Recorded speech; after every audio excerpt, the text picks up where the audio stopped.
இளைஞர்களின் வாய்ப்புகளையும் திறனையும் உயர்த்தி வரும் ஸ்டாலின் தொடரட்டும், தமிழ்நாடு வெல்லட்டும். कि आपकी शक्ति कम नहीं होगी, बढ़ रही। तमिलनाडु राज्य से चुनकर यहाँ आते हैं और 543 के सदन में सांसद लगभग हो जाएंगे 59 और प्रतिशत में संख्या हो जाएगी 7.23। எதுவுமே கிடையாது. இப்போ பேசுறது அத்தனையும் பொய். பாராளுமன்றத்திலேவா? அப்பட்டமான பொய். இது எங்க இருக்கு? அண்ணாமலை சொல்றது அங்க அமித்ஷா சொல்லிட்டு இருக்காரு. அமித்ஷா மோடி அத்தனை பேரும் சொல்றது அப்பட்டமான பொய். மாநிலங்களின் பங்கு குறைக்கப்படாது, விகிதாச்சார அடிப்படையில் நாங்கள் அதே பங்கை வழங்குவோம் அப்படின்றது எங்கேயுமே சொல்ல. சவுத்து நிச்சயமாக குறையுது. நமக்கு லாபமா நட்டமான ஒரு 100% நட்டம். நீங்கள் பொருளாதாரத்தில் உங்களுக்குரிய பங்களிப்பு கேட்க முடியாது, மொழிக்கான உரிமையை கேட்க முடியாது, மாநிலத்துக்கான உரிமையை கேட்க முடியாது, எதுவுமே கேட்க முடியாது. அவங்க பார்த்து கொடுத்தா நீங்கள் வாங்கிக்கலாம், இல்லைன்னா தேவை கிடையாது. பிஜேபி சவுத்தில் போட்டி போட அவசியம் இல்லை. இப்போ 80 எம்பி இருக்கிற போது நாடாளுமன்றத்தில் உத்தரப்பிரதேச பிரதிநிதித்துவம் 14.7%. ஓகே. 140 வர்ற போது 16.5% மாறுது. அவங்களுக்கு 1.7% கூடுது. அப்போ உத்தரப்பிரதேசத்துக்கு லாபம்.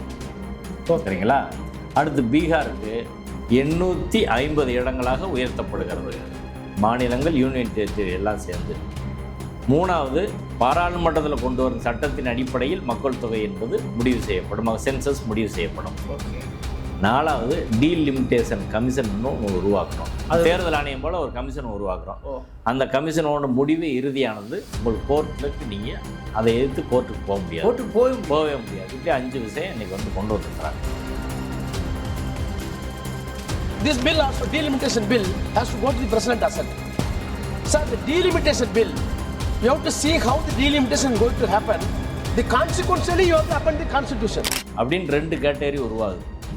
அதிகாரமிக்க ஒரு மக்கள் பிரிவும், அவர்களை சார்ந்து அவர்கள் எடுக்கும் முடிவுகளை சார்ந்து வாழ வேண்டிய இன்னொரு அடிமை போன்ற ஒரு மக்கள் பிரிவும் இங்கே உருவாக்கப்படுது. அந்த அடிமை கூட்டமாக சவுத் இந்தியாவை மாற்றுறதுக்கான முயற்சி பண்ணுறாங்க. சவுத் இல்லாத இந்தியா, இந்த இது எளிமையாக சொன்னால் சவுத்லெஸ் இந்தியா அப்படின்னு சொல்லலாம். தென்னிந்தியான்ற ஒரு பகுதியாக அவங்களுக்கு தேவையில்லை. இந்த நாட்டில் ஆட்சி அதிகாரத்தை தீர்மானிப்பதற்கு தென்னிந்தியான்ற பகுதியே தேவையில்லை அப்படின்றதா அவங்க நிலை. बिल्कुल हम तो इसके पक्ष में ही है, लेकिन हम इसके साथ ही है, लेकिन हर बार कोई न कोई टेक्निकल पूछ लगा दी इसको.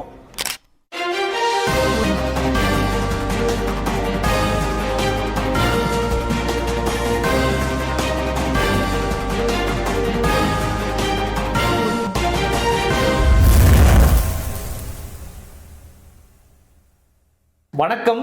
இது அறத்தின் கழகம். இன்று நான் சந்திக்கிற மிக முக்கியமான அரசியல் விமர்சகர், உயர்நீதிமன்ற வழக்கறிஞர் திரு வாஞ்சிநாதன் அவர்கள். சார் வணக்கம். வணக்கம். குறிப்பாக டீலிமிட்டேஷனுங்கிறது இன்னைக்கு தேர்தல் எலெக்ஷன் விஷயத்தை விட அது பெரும் பேசுபொருளாக மாறி இருக்கிறது. இது நல்லதாக கெட்டதாக தாண்டி அண்ணாமலை ஒரு டேட்டா சொல்கிறாரு, அமித்ஷா ஒரு டேட்டா சொல்கிறாரு, குறிப்பாக தமிழக முதல்வர் ஒரு டேட்டா சொல்லி அதை மறுக்கிறாரு. இன்னைக்கு சட்டத்தை தீயிலிட்டு இருக்கிற அளவுக்கு போயிருக்காங்க. உண்மையில் என்ன நடக்கிறது எப்படி சார் பார்க்குறீங்க? அது தொகுதி மறுவரையறை அப்படின்ற பிரச்சனையில் நிறைய புள்ளி விவரங்கள், புரியாத பல செய்திகள், ஆளாளுக்கு ஒரு செய்தியை சொல்கிறது, இப்படி பல்வேறு குழப்பங்கள் இதில் இருக்குது. ஆனால் இதை கொஞ்சம் எளிமையாக நம்ம புரிஞ்சுக்கலாம். ரெண்டாவது, ஆதாரபூர்வமான டேட்டாவில் நம்ம பேச. இப்போ பாஜக தரப்பில் முன்வைக்கப்படுற வாதம், தொகுதி மறுவரையறை செய்கிற போது எல்லா மாநிலத்துக்கும் 50% தொகுதி எண்ணிக்கையை நாங்கள் கூட்டுறோம். இப்போ தமிழ்நாடுக்கு 39னா அது 59 மாறும். உத்தரப்பிரதேசம் 80 என்று 120 மாறும். எல்லா மாநிலத்துக்கும் நாங்கள் 50% கூட்டுறோம் அப்படின்னு சொல்கிறாங்க. இது உண்மையா? மோடி, அமித்ஷா 2 பேரும் பாராளுமன்றத்தில் உத்தரவாதம் தராங்க, எந்த மாநிலமும் பாதிக்கப்படாது அப்படின்னு உத்தரவாதம் கொடுக்குறாங்க. இது தமிழில் கூட நான் சொல்கிறேன்னு மோடி சொல்கிறாரு. இது சரியா அப்படின்றத வாயில் சொல்கிற ஒரு விஷயம். நடைமுறையில் என்ன, உண்மை என்ன இருக்குன்னு நம்ம பார்க்கலாம். ஓகே.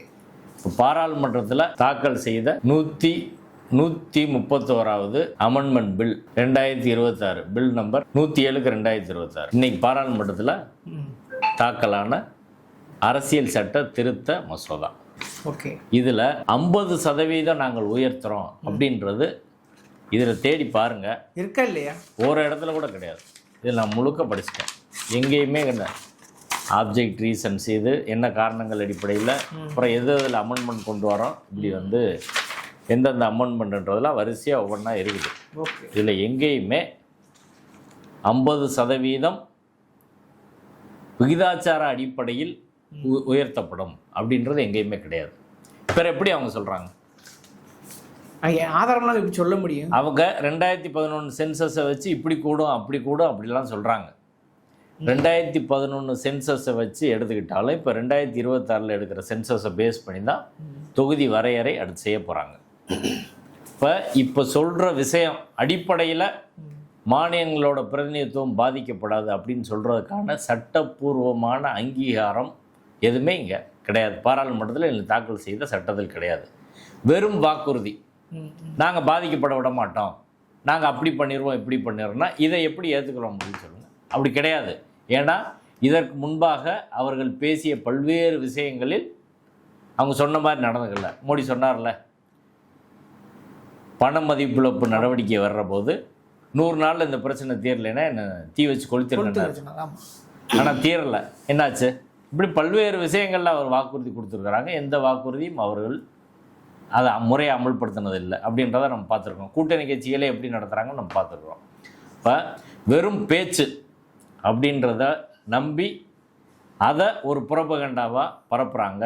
அதனால தான் நான் சொல்கிறேன், இப்போது பாஜக செய்திருப்பது ஒரு வரலாற்று மோசடியை அவங்க செஞ்சுருக்கிறாங்க. இப்போ சொல்கிற எதுவுமே நீ பிஜேபிக்காரங்க பேசுகிறது, அண்ணாமலைக்கு எந்த அறிவும் இல்லாமல் ஏதோ ஒன்று சொல்கிறாரு அவர். அதாவது 7.18 வந்து 7.23 மாறுன்றாரு. அது எந்த பேஸில் சொல்கிறாருன்னு அவர் சொல்கிறேன்.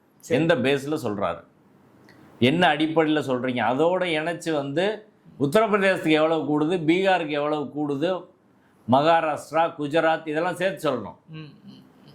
அதுலேருந்து அதை பார்க்க முடியும். இப்போ ஒரு அதிகாரப்பூர்வமாக ஓரளவு ஆதாரப்பூர்வமாக எடுத்துக்கிறக்கூடிய செய்தி அப்படின்னா இங்கிலீஷ் இந்து பத்திரிகையில் வரக்கூடிய செய்தியை நம்ம ஓரளவு எடுத்துக்கலாம்.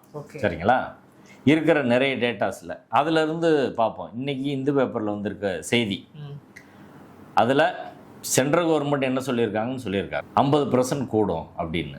அது கீழே அவங்க என்ன சொல்கிறாங்கன்னா, இதற்கான சட்டத்தின் இந்த முன்வரைவில் சட்டம் தாக்கல் பண்ணியிருக்காங்கல்ல, பில் தாக்கல் மசோதா தாக்கல் பண்ணியிருக்காங்கல்ல, அதில் அதை பற்றி எதுவுமே இல்லை அப்படின்னு ஹிண்டு சொல்லிட்டு என்ன வகையில் வந்து இனி நாடாளுமன்றம் மாற இருக்கிறது அப்படின்றத சொல்கிறாங்க. இவங்க சொல்கிற அடிப்படையில், மக்கள் தொகை அடிப்படையில், இப்போ 2011 சென்சஸ் அடிப்படையில் கூட 850 சீட்டாக இது மாறினால் என்ன ஆகும் அப்படின்றத பொறுத்து உத்தரப்பிரதேசம் இப்போ 80 சீட்டு, அப்படி மாறுற போது 140 சீட்டாக மாறும். அவர்கள் ஏற்கனவே இருக்கக்கூடிய பர்சன்டேஜ் அடிப்படையில் எவ்வளோ பர்சன்டேஜ் இருக்கிறாங்க, இப்போ 80 எம்பி இருக்கிற போது நாடாளுமன்றத்தில் உத்தரப்பிரதேசத்தின் பிரதிநிதித்துவம் 14.7%. ஓகே. 140 வர்ற போது 16.5% மாறுது. அவங்களுக்கு 1.7% கூடுது. அப்போ உத்தரப்பிரதேசத்துக்கு லாபம். சரிங்களா? அடுத்து பீகாருக்கு 40 சீட் ஏற்கனவே இருக்குது. அது இன்னைக்கு கணக்கில் நாடாளுமன்றத்தில் 40 சீட்டுன்றது 7.4%. கிட்டத்தட்ட தமிழ்நாடு அளவுக்கு தான் அது. ஆமாம். அது பீகாருக்கான எண்ணிக்கை 73 மாறுது. 2011 சென்சஸ் படினா 73 மாறுது. அப்படி மாறுகிற போது 8.6% அவங்களுக்கு கூடுது. 7.4 8.6% கூடுது. 1.2% அவங்களுக்கு கூடுது. ஓகே. ராஜஸ்தான் 25ன்றது 48 ஆகுது. 1% அவங்களுக்கு கூடுது. மத்திய பிரதேஷ் 29ன்றது 51 ஆகுது. 0.7% அவங்களுக்கு கூடுது. மகாராஷ்டிரா 48 79 ஆகுது. 0.5% கூடுது. 48 79 மாறிடுது. 48 79 மாறுது மகாராஷ்டிரா. 0.5%. ஆனால் இதில் 2011 சென்சஸ் தானே அப்படின்றது கூட இதுவரை கிளாரிட்டி இல்லை. கிளாரிட்டி இல்லாமல் ஒரு குழப்பம்தான் இருக்குது. இது மொத்தமாக 850 வர்ற போது தொகுதி மறுவரையறை செய்கிற போது என்ன வருன்றதை பொறுத்து இப்படி போட்டிருக்காங்க. இப்போ இது நார்த் ஸ்டேட்டுக்கான நிலை. இப்போ சவுத் எடுத்துக்கிடுவோம். சவுத்தில் வந்து தமிழ்நாடுக்கு 39 சீட்டு ஏற்கனவே இருக்குது. இப்போ தமிழ்நாடோட பங்களிப்பு இன்று 7.2%. இது 51 மாறும். 2011 படினா 51, இவங்க 59 அப்படின்னு பேசுறாங்க. என்ன அடிப்படையில் பேசுறாங்கன்னா சட்ட அடிப்படையில் கிடையாது. 50% இன்க்ரீஸ் பண்ணி 59 மாத்திரம் அப்படின்னு சொல்றாங்கல்ல, அது எங்க இருக்குன்னு கேட்குறோம். அது எந்த டேட்டாவின் அடிப்படை சொல்றாங்க? எந்த டேட்டாவில் அடிப்படை 50% நாங்கள் கூட்டி அப்படி மாத்திரம்னு சொல்றாங்க. அதற்கான சட்டம் எதுவும் கிடையாது. அதனால அதை சட்டமே இல்லாத போது, மசோதாவில் அதை பற்றி எதுவும் சொல்லாதப்போ அதை பற்றி நம்ம பேச முடியாது. ஓகே, இப்போ 2011 சென்சஸை வச்சு பத்திரிகையில் வந்த செய்தியிலேருந்து நம்ம பேசுவோம். தமிழ்நாட்டுக்கு 7.2% இன்னைக்கு இருக்கிறது. 51 ஆகிற போது 6.06%. இப்போ 1.2% குறையுது. தமிழ்நாட்டுக்கு குறையுது. அடுத்து கேரளாவுக்கு 20ன்றது 23ஆகுது. அவங்களுக்கு பாதிப்பு 1% குறையுது. அவங்களுக்கு 3.7% அவங்களுக்கு இருந்துச்சு, இப்போ 2.7% மாறுது அவங்க பங்களிப்பு. ஆந்திரா தெலுங்கானா 42ன்றது 59ஆகுது, அவங்களுக்கு 0.8% குறையுது. ஒரிசா 21லேருந்து 29 ஆகுது, அவங்க பர்சன்டேஜ் 3.9லேருந்து 3.4 மாறுது, 0.5%, 0.5% அவங்களுக்கு. வெஸ்ட் பெங்கால் 7.7% 7.5% மாறுது, 0.2%. மொத்தத்தில் கணக்கு பண்ணி பார்த்தா நார்த்தில் 2 ஸ்டேட்டு, பீகார் ஊபி 2 மட்டும் எடுத்துக்கிட்டு அவங்களுக்கு 22.1% இருந்தது, 25.1%, 3% அவங்களுக்கு கூடியிருக்கு. ஆனால் தமிழ்நாடு, கேரளா, ஆந்திரா, தெலுங்கானா, கர்நாடகா 5 ஸ்டேட்டுக்கும் 20.1 இருந்தது, 18.0, 2% குறைஞ்சிருக்கு, 2.1% குறைஞ்சிருக்கு. இன்னும் சிதம்பரம் போன்றவர்கள் சொல்கிற கணக்குப்படி இன்னும் சில மாநிலங்களை சேர்த்து நார்த்துக்கு என்ன, சவுத்துக்கு என்ன, சவுத்தோட நிலை என்பது 24.3% அப்படின்றதுலேருந்து 20.7%, 4% குறையுது அப்படின்றது சொல்கிறாங்க. இப்போ இவங்க ஒன்றிய அரசாங்கம் நாடாளுமன்றத்தில் தாக்கல் செய்த அந்த பில்லில் முழு விவரம் இல்லாதனால அவர்கள் சொன்ன மாதிரி 50% உயர்த்தி விகிதாச்சார அடிப்படையில் கொண்டு வருவோம் அப்படின்னு சொன்னது எதுவுமே இல்லாதனால ஆளாளுக்கு 2021 சென்சஸ் இல்லை, அதுக்கப்புறம் தொகுதி மறுவரையறை செய்த பின் என்ன வரப்போகுது, இதை வச்சு ஆளாளுக்கு உனக்கு கணக்கு போட்டு சொல்கிறாங்க. ஆனால் மொத்தத்தில் எல்லாரோட கணக்கும்படி சவுத்து நிச்சயமாக குறையுது. நமக்கு லாபமாக நட்டமான ஒரு 100% நட்டம். பிரதிநிதித்துவ அடிப்படையில் எந்த வகையில் நட்டம் அப்படின்னா எண்ணிக்கை முதல்ல குறையுது. இப்போ எண்ணிக்கை உத்தரப்பிரதேசத்துக்கு உறுதியாக கூடுது. இப்போ இதுக்கு பேஸாக எதில் கொண்டு வராங்கன்னா, இப்போ இந்த பில் தான் கான்ஸ்டியூஷன் அமெண்ட்மெண்ட்டு. இதில் என்ன சொல்கிறாங்கன்னா, ஆர்டிகல் 55ல் ஒரு எக்ஸ்பிளனேஷன் சேர்க்குறாங்க. அதில் எக்ஸ்பிளனேஷனில் என்ன சொல்கிறாங்கன்னா, population means the population as ascertained at such census as parliament may by law determine under article 82 or article 170 of which the relevant figures have been published இப்படின்னு சொல்லி அதுக்கப்புறம் சீட் எண்ணிக்கையை எடுத்து கூட்டுறாங்க. 815 மாநிலங்களுக்கு சீட் எண்ணிக்கை கூட்டுறாங்க. ஆர்டிகல் 81ல் ஒரு அமெண்ட்மெண்ட் பண்ணுறாங்க. 815, அதாவது மாநிலங்களில் உள்ள நாடாளுமன்ற உறுப்பினர் தொகுதிகளின் எண்ணிக்கை 815. யூனியன் டெரிட்டரி, யூனியன் பிரதேசத்தில் 35, மொத்தம் 850 மாத்திரம் அப்படின்றது இந்த திருத்தத்தில் ஒன்று. 545 அப்படின்றது 850 மாறுதுன்றது ஒரு திருத்தம். இன்னொரு திருத்தம் இந்த மக்கள் தொகை அடிப்படையில் அப்படின்றது இன்னொரு திருத்தம். எளிமையாக புரிஞ்சுக்கணும்னா மக்கள் தொகை அடிப்படையில் மறுவரையறை செய்யப்படும்.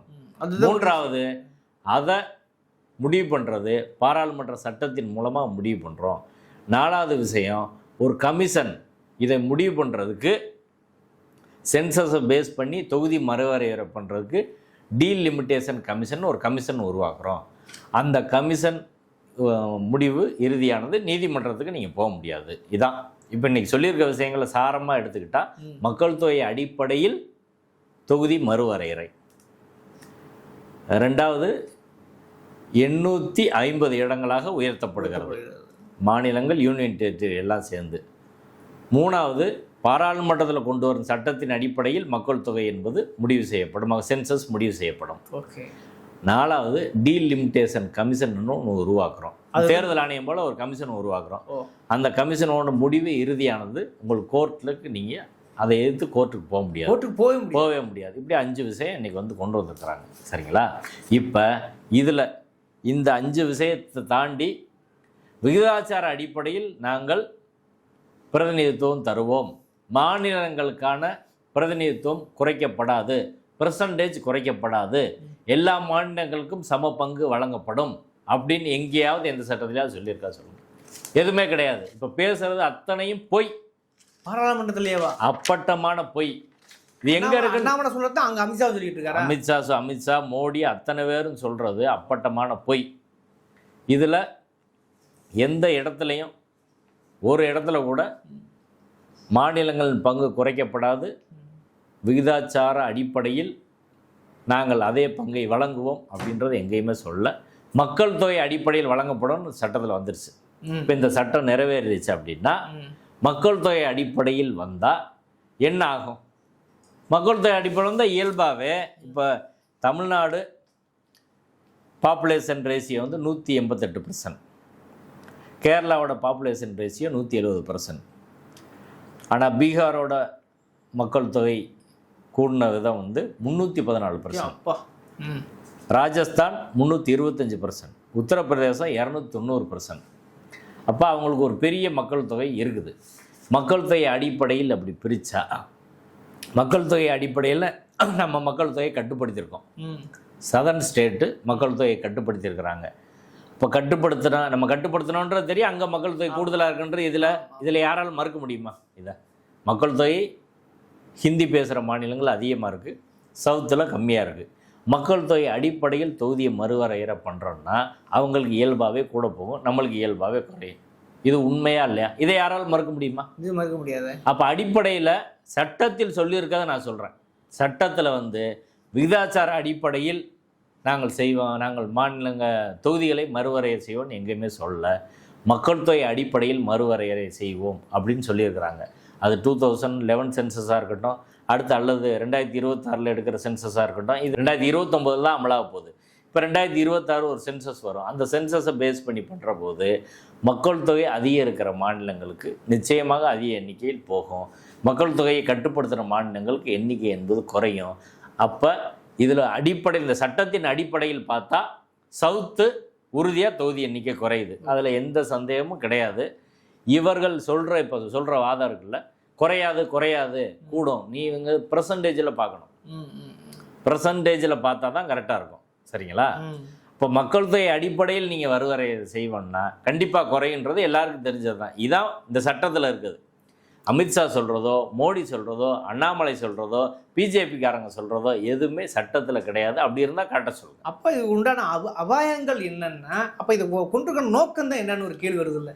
அதாவது இப்போ இந்தியா ஒரு யூனியன் ஆஃப் ஸ்டேட். இந்திய அரசியல் சட்டத்தை நாம் சொல்கிற போது எல்லா மக்களும் சேர்ந்து நமக்கு நாமே ஒரு வழங்கி கொள்கிற அரசியல் சட்டம்னு சொல்கிறோம். இது ஒரு கூட்டாட்சி அரசியல் சட்டம்னு சொல்கிறோம். ஆனால் உண்மையிலே இது முழுமையான கூட்டாட்சி கிடையாது. அமெரிக்காவில் உள்ள மாநிலங்களுக்கு உள்ள அதிகாரம் போல் இந்தியாவில் உள்ள மாநிலங்களுக்கு அதிகாரம் கிடையாது.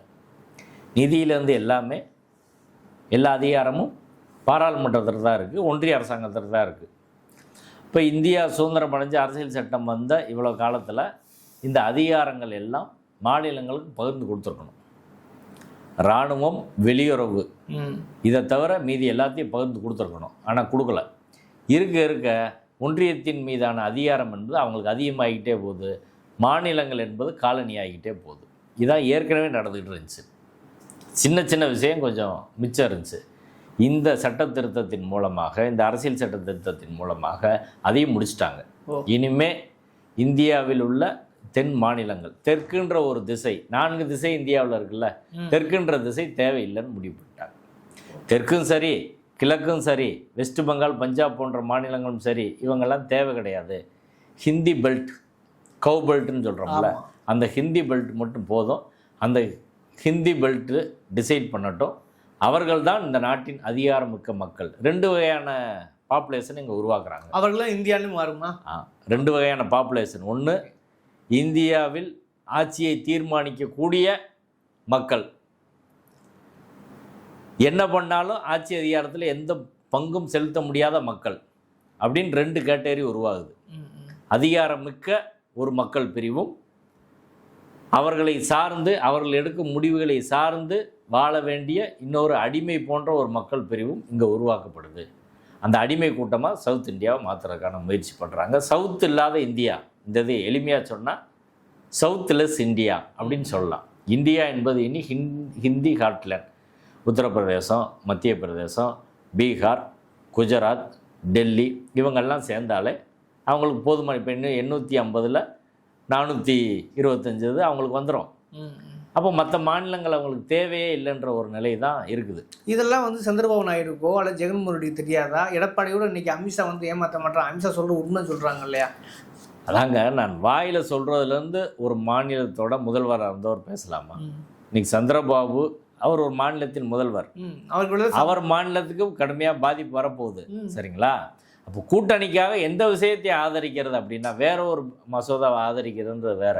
இது நாட்டின் அடிப்படையை தவிர்க்கக்கூடியது. இப்போ பிஜேபி செஞ்சிருக்க விஷயம் இந்தியாவின் ஒருமைப்பாட்டை சீர்குலைக்கக்கூடியது. இந்தியாவை எதிர்காலத்தில் சுக்குநூறாக உடைக்கக்கூடிய ஒரு வேலையை பிஜேபி துவங்கி வச்சிருக்கு. இன்னைக்கு சிவசேனா எம்பி பேசியிருக்கார், இனி தென் மாநிலங்கள் மணிப்பூர் போல மாறுறதுக்கு வாய்ப்பு இருக்குது அப்படின்னு. அங்கேயும் மணிப்பூரை பார்க்க போகிறோம். இது ஒரு சாதாரண விஷயம் கிடையாது. இப்போ இந்தியா முன்னாடி இருந்த இந்தியா வேறு, இனி உள்ள இந்தியா வேறு என்பது நோக்கி போகுது. ஒரு பிரிவு மக்கள் இப்போ நம்மளுக்கான குரல் பாராளுமன்றத்தில் இருந்தால் தான் நம்ம இந்த நாட்டின் ஒரு அங்கன்னு சொல்லுவோம். நமக்கான அது எதனால் அந்த குரல் இருக்கணும்? நமக்கான பொருளாதாரம் இந்திய அரசுக்கு தான் முழு பொருளாதாரம் இருக்கும். நம்மளுக்கு வரணும். இன்றைக்கி நம்ம ₹1 வரி வசூல் பண்ணி கொடுக்குறோம், நம்மளுக்கு 29 பைசா தான் திரும்பி வருது. ஆனால் பீகாருக்கு அதை விட 3 மடங்கு போகுது. ₹1 கொடுத்தா அவங்க ₹3 வாங்குறாங்க. உத்தரப்பிரதேசத்துக்கு ₹1 கொடுத்தா அவங்க ₹2.5 வாங்குறாங்க.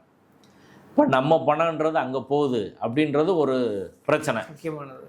ரெண்டாவது, இந்திய பொருளாதாரத்தில் சவுத்தோட பங்களிப்பு 30%, வரி கட்டுறதுல 40%, மக்கள் தொகையில் பாராளுமன்றத்திலான பங்களிப்பு மக்கள் தொகையில் 25%.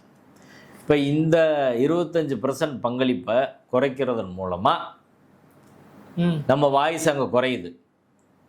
அப்போ குறைஞ்சா நீங்கள் பொருளாதாரத்தில் உங்களுக்கு உரிய பங்களிப்பு கேட்க முடியாது, மொழிக்கான உரிமையை கேட்க முடியாது, மாநிலத்துக்கான உரிமையை கேட்க முடியாது, எதுவுமே கேட்க முடியாது. அவங்க பார்த்து கொடுத்தா நீங்கள் வாங்கிக்கலாம், இல்லைன்னா தேவை கிடையாது. பிஜேபி சவுத்தில் போட்டி போட அவசியம் இல்லைங்க. போட்டி போட வேண்டிய அவசியம் இல்லை. எப்படி கிட்டத்தட்ட இஸ்லாமிய ஓட்டே தேவையில்லைன்னு முடிவு பண்ணாங்களோ அதுபோல தென்னிந்தியா ஓட்டே தேவைன்னு ஏற்கனவே இந்த நாட்டில் இஸ்லாமியர்கள் 2ஆம் தர குடிமக்களாக செகண்ட் கிளாஸ் சிட்டிசனாக ஆக்கப்பட போகிறாங்க அப்படின்னு சொன்னோம். கிறிஸ்தவர்கள் 2ஆம் தர குடிமக்களாக ஆக்கப்படுவாங்கன்னு சொன்னோம். இப்போ அந்த நிலை என்பது தென்னிந்திய மக்களுக்கு வந்திருக்கு. வடகிழக்கு மாநிலங்களுக்கு அதான் நிலைமை. இப்போ தென்னிந்திய மக்கள் 2ஆம் நிலை குடிமக்களாக செகண்ட் கிளாஸ் சிட்டிசனாக மாற்றப்படுகிறார்கள். இது நிறைவேறிச்சுன்னா நம்ம செகண்ட் கிளாஸ் சிட்டிசன் தான். அப்போ தென்னிந்திய அவங்க பாயிண்ட் ஆஃப்ல தென்னிந்திய இந்துக்களே வேற அப்பனா? தென்னிந்திய இந்துக்கள் வேற, தென்னிந்தியாவில் இருக்க எல்லாரும் வேற. ஓகே, தென்னிந்தியான்ற ஒரு பகுதியாக அவங்களுக்கு தேவையில்லை. இந்த நாட்டில் ஆட்சி அதிகாரத்தை தீர்மானிப்பதற்கு தென்னிந்தியான்ற பகுதியே தேவையில்லை அப்படின்றதான் அவங்க நிலை. தென்னிந்தியாவிலேருந்து பொருளாதாரத்தை வேணால் பயன்படுத்திக்கிடுவாங்க, ஆனால் அந்த பொருளாதாரத்தை யாருக்கு எப்படி பகிர்ந்து கொடுக்கறது அப்படின்றத பொறுத்தவரை அவங்க தென்னிந்தியாவோட குரல் அதுக்கு தேவையில்லை அப்படின்னு முடிவு பண்ணிட்டாங்க. இப்போ நம்ம இதில் பேசிக்கான கேள்வி, இந்தியாவின் வரைபடத்தையே மாற்றக்கூடிய ஒரு பிரச்சனையில் நம்மளுக்கு நிறைய கேள்விகள் வருது. இப்போ இவ்வளவு ரொம்ப முக்கியமான ஒரு பிரச்சனை இது, எதிர்கால இந்தியாவை தீர்மானிக்கக்கூடிய ஒரு பிரச்சனை. இதில் பெண்கள் இடஒதுக்கீடு மசோதாவோட இதையே இணைக்கணும். அதான் மெயினாக சொல்கிறாங்களே, நீங்கள் எல்லாம் பெண்களுக்கு எதிரானது சொல்கிறாங்களே. அந்த மசோதா ஏற்கனவே நிறைவேறிச்சுங்க. அது 2024 தேர்தலே கொடுத்துருக்கணும். அதை ஏன் கொடுக்கல ஒன்றும் தெரில. அதை ஏன் லிங்க் பண்ணி பேசுகிறாங்க அப்படின்றது ஒரு அடிப்படையான சிக்கலான விஷயம். ஒன்று, அது தனியாக கொண்டு வந்தால் எல்லாரும் அதை சப்போர்ட் பண்ண போகிறாங்க. இதோட ஏன் இணைக்கிறாங்கன்றது ஒரு கிரிமினல் வேலை ஒன்று. ரெண்டாவது, சென்சஸ் அடுத்து வரப்போகுது. 2026 சென்சஸ் எடுத்து வரப்போகுது. சென்சஸ் வந்த பிறகு அந்த சென்சஸ் டேட்டாவை வச்சு பேசலாம். இப்போ அதையே சென்சஸ் டேட்டாவை பேசாமல், டேட்டா இல்லாமல் பழையதை வச்சுக்கிட்டு ஏன் பேசணும்? ஏன்னா இப்போ நம்மளுக்கு உடனே எலெக்ஷன் வரல. இப்போ அடுத்த மாதம் அடுத்த வருஷம் எலெக்ஷன் வரல, 2029 இல்லை 29 வரும்போது 26 சென்சஸ் வரப்போகுது, சாதிவாரி கணக்கெடுப்பு வரப்போகுது. இதெல்லாம் வச்சு 2028 முடிவு பண்ணலாம்ல. மூணாவது, வெஸ்ட் பெங்கால்லையும் தமிழ்நாட்டிலையும் எலெக்ஷன் தீவிரமாக நடந்துட்டு போது இந்த நேரத்தில் இதை போய் செய்ய வேண்டிய தேவை அவசியம் என்ன? எல்லாரும் இப்போ இந்த பிரச்சனையில் பேச வேண்டிய வருது. அங்கே போய் எல்லாரும் முகாம் விட்டு வேலை செய்ய வேண்டிய ஒரு சூழல். அப்போ இங்கே வேலை செய்கிறதையும் கெடுக்கிறது, அதே போல் இந்த வேலைக்குன்னு இருந்தாங்கன்னா அங்கே வராமல் விட்டுருவாங்க அப்படின்ற ஒரு நிலைமையும், ஓட்டு போடாமல் விட்டுருவாங்க அப்படின்றதுக்காக செய்யப்படுதா அப்படின்றது தெரியலை. அதாவது மூணாவது, அவங்களுக்கு முழு மெஜாரிட்டி கிடையாது. இது 1/3 2/3 வேணும் அப்படின்னா அவங்களுக்கு இதில் ரெண்டுலேயுமே மெஜாரிட்டி கிடையாது. கான்ஸ்டியூஷனல் அமெண்ட்மெண்ட்டுக்கு அவங்களுக்குரிய எண்ணிக்கை ரெண்டுலேயுமே 2/3 வேணும், 3/2 பங்கு வேணும், அவங்களுக்கு கிடையாது. அப்படி இருக்கிற ஒரு சூழ்நிலையில் இதை செய்ய வேண்டிய தேவை அவசியம் என்ன அப்படின்றதான். சரி, அப்போ அடிப்படையில் இதையெல்லாம் தாண்டி ஒரு ஒரு ஒரு கிரிமினல் நோக்கத்தோடு இந்த விஷயங்களை முன்வைக்கிறாங்க அப்படின்னு தான் நான் இதை பார்க்குறேன். இதை வெறுமனே போகிற போக்கில் ஒரு சட்ட திருத்தம் கொண்டு வராங்க அப்படின்னு அதை பார்க்க முடியாது. இது இந்தியாவில் உள்ள தேசிய இனங்கள், தமிழ் தேசிய இனம், கன்னட தேசிய இனம், இங்கே கேரளா தேசிய இனம், வெஸ்ட் பெங்கால் தேசிய இனம், அசாம் தேசிய இனம், இப்படி எல்லா தேசிய இனங்களையும் அவர்களுடைய உரிமை எல்லாத்தையும் காலி பண்ணி, ஏற்கனவே எப்படி இருக்குது, தேசிய இனங்கள் அடிப்படையில் மாநிலங்கள் உருவாக்கப்பட்டிருக்கு. இப்போ ஒவ்வொரு தேசிய இனத்துக்கும் ஒரு மாநிலன்றது. அப்போ எல்லாம் ஒரு ஒரு ஒரு கூட்டாட்சி தத்துவத்தில் எல்லா தேசிய இனங்களுக்கும் சம பங்கு தரணும். இப்போ ஜிஎஸ்டி எப்படி இருக்குது? ஜிஎஸ்டி கவுன்சிலில் 29+3 அப்படி இருக்குது. அப்போ ஒவ்வொரு மாநிலத்துக்கும் ஒரு ஒரு ஓட்டு, யூனியன் டெரிட்டரிக்கு ஒரு ஓட்டு, அப்படி தான் வச்சுருக்கிறாங்க. இப்போ இங்கே அதே போல் தானே ஒரு பாராளுமன்றத்தில் இருக்கணும். ஏற்கனவே மக்கள் தொகை அடிப்படையில் அப்படி வச்சுருக்கிறது கூட மக்களவையில் அப்படி வச்சுருக்கலாம். மாநிலங்களவையில் எப்படி வச்சுருக்கணும்?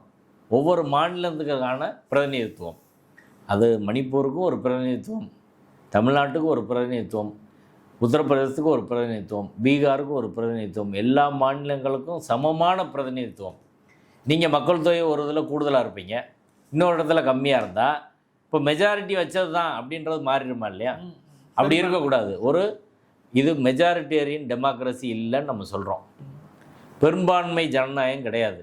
இது கான்ஸ்டியூஷனல் டெமோக்ரஸி, அரசியல் சட்ட ஜனநாயகம். அப்படின்னா எல்லாருக்கும் பிரதிநிதித்துவம் தர்றது, அது எண்ணிக்கையில் கம்மியாக இருந்தாலும், ஒரு சாதி எண்ணிக்கையில் கம்மியாக இருந்தாலும், ஒரு மத எண்ணிக்கையில் கம்மியாக இருந்தாலும், ஒரு மொழி எண்ணிக்கையில் கம்மியாக இருந்தாலும், மாநிலத்தோட சைஸ் சின்னதாக இருந்தாலும், தேசிய இனத்தோட மக்கள் தொகை கம்மியாக இருந்தாலும், மலைவாழ் மக்கள், பழங்குடி மக்கள், பட்டியல் சமூக மக்கள், இஸ்லாமியர்கள், கிறிஸ்தவர்கள், இவங்கெல்லாம் எண்ணிக்கையில் குறைவாக இருந்தாலும் கூட, ஒரு தேசிய இன மக்கள் குறைவாக இருந்தால் கூட எல்லாருக்குமான சமமான பிரதிநிதித்துவம் கொடுக்குறது அப்படின்றதா ஒரு கான்ஸ்டியூஷனல் டெமோக்ரஸி.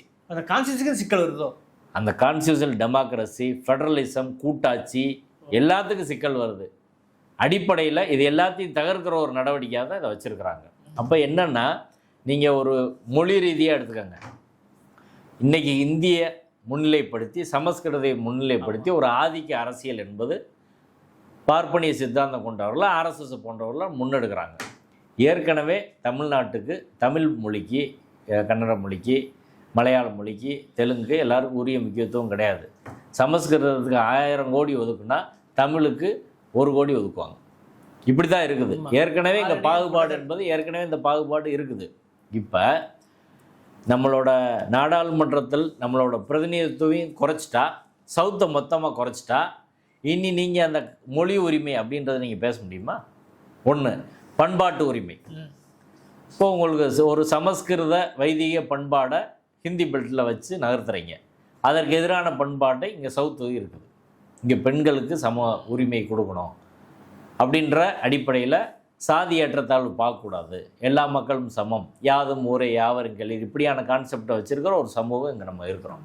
இப்போ அப்படி இருக்கிற போது நீங்கள் அந்த பண்பாட்டு மேலாதிக்கம் இது இங்கே நம்ம மேலே வரும். அப்போ ஒரு கல்ச்சுரலாக நம்ம மேலாதிக்கம் பண்ணுவாங்க, மொழி ரீதியாக நம்மளை மேலாதிக்கம் பண்ணுவாங்க, பொருளாதார ரீதியாக ஏற்கனவே ஒன்றிய அரசின் கட்டுப்பாடில் தான் எல்லாம் இருக்குது. இப்போ இது நம்ம இந்த பிரதிநிதித்துவம் குறைஞ்சின்னா இவங்களே தேவையில்லைன்னா பொருளியல் மேலாண்மை அவங்ககிட்ட வரும்.